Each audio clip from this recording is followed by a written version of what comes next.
सो ऐसे several causes जिस कारण से एक्यूट डिसीज अफेक्ट स्टार्ट हो जाता है.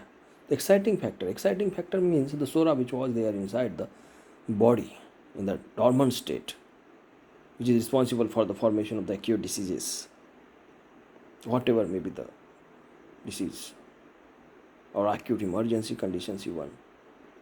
The sora is only behind that. And to find out that which get excited the soric condition, the acute disease, the exciting cause, ऐसे cause, several causes. डर गया, failure आ गया, disappointed हो गया, ठंडी हवा लग गई, गर्म से एक्सपोजर हो गया, ठंडे से गर्म हो गया, बारिश गिर गई, बारिश में गीला हो गया. ऐसे सेवरल कॉजेज जिस कारण से patient get affected. And after this affection suddenly started fever, respiratory complaints, gastric complaints, urinary complaints, whatever may be, various kind of complaints, that suddenly the patient will come to us after getting the affections. मतलब patient जैसे बाहर बारिश शुरू हो गई और इधर उसको स्नीजिंग स्टार्ट हो गई, डिस्चार्ज नेजल डिस्चार्ज स्टार्ट हो गया, द सिम्टम्स ऑफ डलका मारा, एकदम से ठंडे से गर्मी में चला गया और गर्मी से ठंडे में आ गया और उसको फीवर हो गया, symptoms of the bryonia. This is the conditions which we have to consider in acute conditions to treat the patient.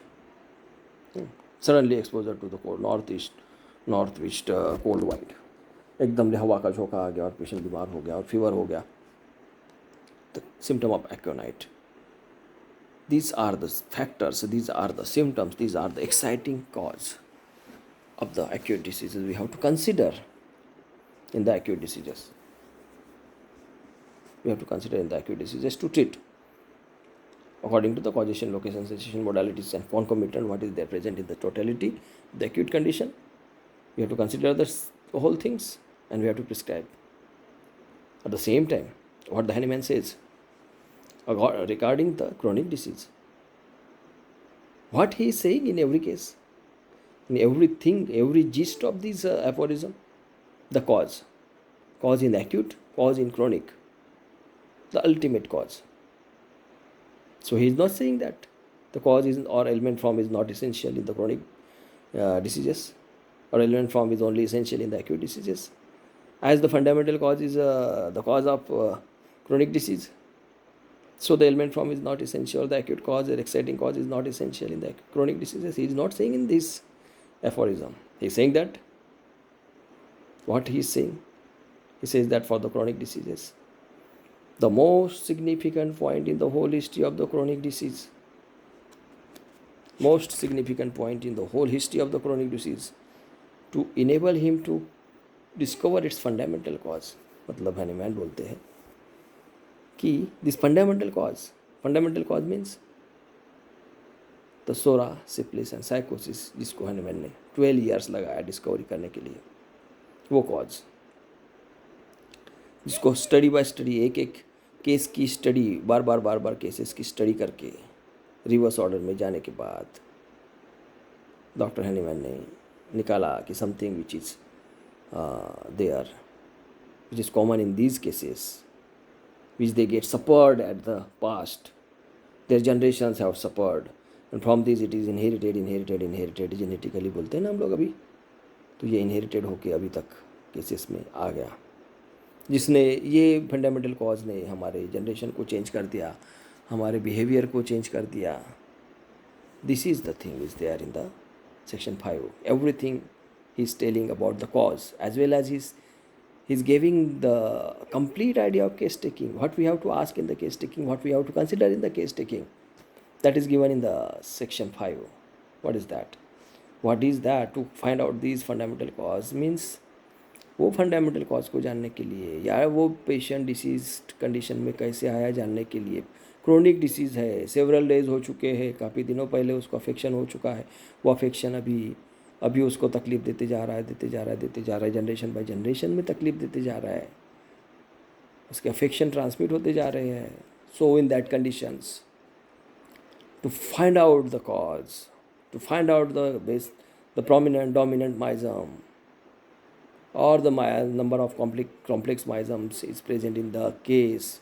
What the Dr. Hahnemann says, what we have to investigate in the case is which is generally due to chronic miasm in this investigation, मतलब ये investigation करने के लिए the अनसर्टेनेबल physical constitution, मतलब जो हमको अपने आँखों से 5 सेंसेस से दिखाई दे रहा है, समझ में आ रहा है, ascertainable physical constitution, the lookup of the patient, the behaviour of the patient, that things we have to consider. Physical constitution, ascertainable physical constitution of the patient, especially when the disease is chronic.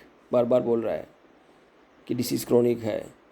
In his moral and intellectual character, morally, how he behave morally, how his morality, his intellectual character, how he intellectually, his behavior, intellectual behavior, his occupation, वो क्या काम करता है, ये सारी चीज़ें उसको obstacle कर सकती है. इसलिए occupation, mode of living and habit, किस तरह से जीता है और उसकी क्या हैबिट्स है.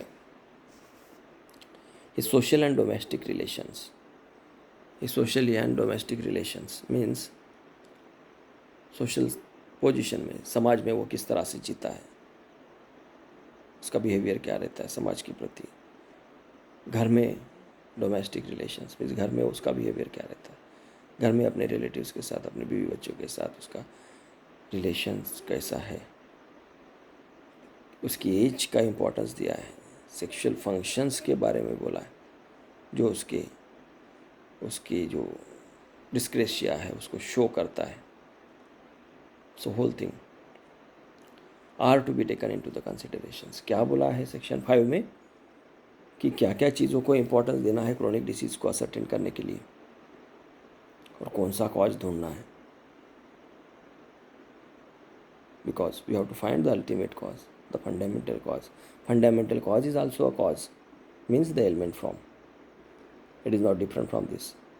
Fundament doesn't say that element from is not essential in the chronic disease. Everything, जहाँ से कहानी शुरू हुई वहाँ से वहीं पे जाके वो कहानी को ढूंढना है कि भाई इसके साथ ऐसा क्या हुआ था, क्या चीज़ ने सफ़र किया था, इसकी जनरेशन को किस चीज़ ने सफ़र किया था, जो इनहेरिटेड होके होके होके होके डिसीज़ का प्रारूप बदल गया. लेकिन माइज़म वही है. वही माइज़म आज कैंसर भी क्रिएट कर रहा है. वही माइज़म कल उसको सर्दी खांसी बुखार क्रिएट करता था. वही माइज़म कॉम्प्लिकेटेड, कॉम्प्लेक्स होते होते होते होते डिसीज़ का प्रारूप चेंज होते होते क्रोनिक इसमें चला गया. It is only due to suppression. Suppression का बहुत बड़ा पार्ट है in that situation. That we have to consider. It is so simple to understand the organon, because but there are the no proper teachers outside the West Bengal to teach the organon of medicine. That's why ये जो महागुरु लोग बैठे हुए अपने हिसाब से कुछ भी मीनिंग निकाल लेते हैं और किसी भी तरह से अपने स्टूडेंट को, फॉलोअर को ब्लाइंड बना के छोड़ देते हैं.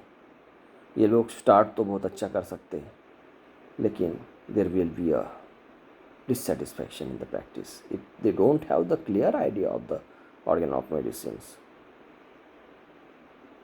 So it is necessary to learn from those teachers who have clear-cut idea of organ of medicine. Organ of medicine is completely a practical, legal book of homeopathy. There are the laws, there are the rules, how cure take place. That should understand. Thank you very much.